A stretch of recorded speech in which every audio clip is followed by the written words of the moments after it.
Pagka-check out nga namin sa Shercon Resort, ay dumaan na din kami dito sa Venice Taguig. At dahil past 12 na nga, hindi pa kami nagla-lunch, kaya eto, kumain nga muna kami. Nagpa-picture nga kami dito sa mga festive mascots. If you want pretty Instagram photos, then you will love this mall.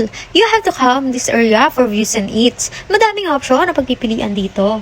Papunta nga pala kami sa Kidzuna para mag-enjoy na din ng mga bata. 220 pesos per hour nga pala ang entrance fee dito. Pagkapasok nga namin ay tuwang-tuwa nga ang bibili nga namin dyan. Pati na din ang ate niya. Having fun with children creates connection, it builds relationships and memories. Na paglaki nila ay may babalikan silang mga alaala. Katulad din natin na binabalikan yung mga masasayang panahon kasama ang pamilya nung bata pa tayo. Mabuti na may paranasin natin to sa kanila. Start having more time with them.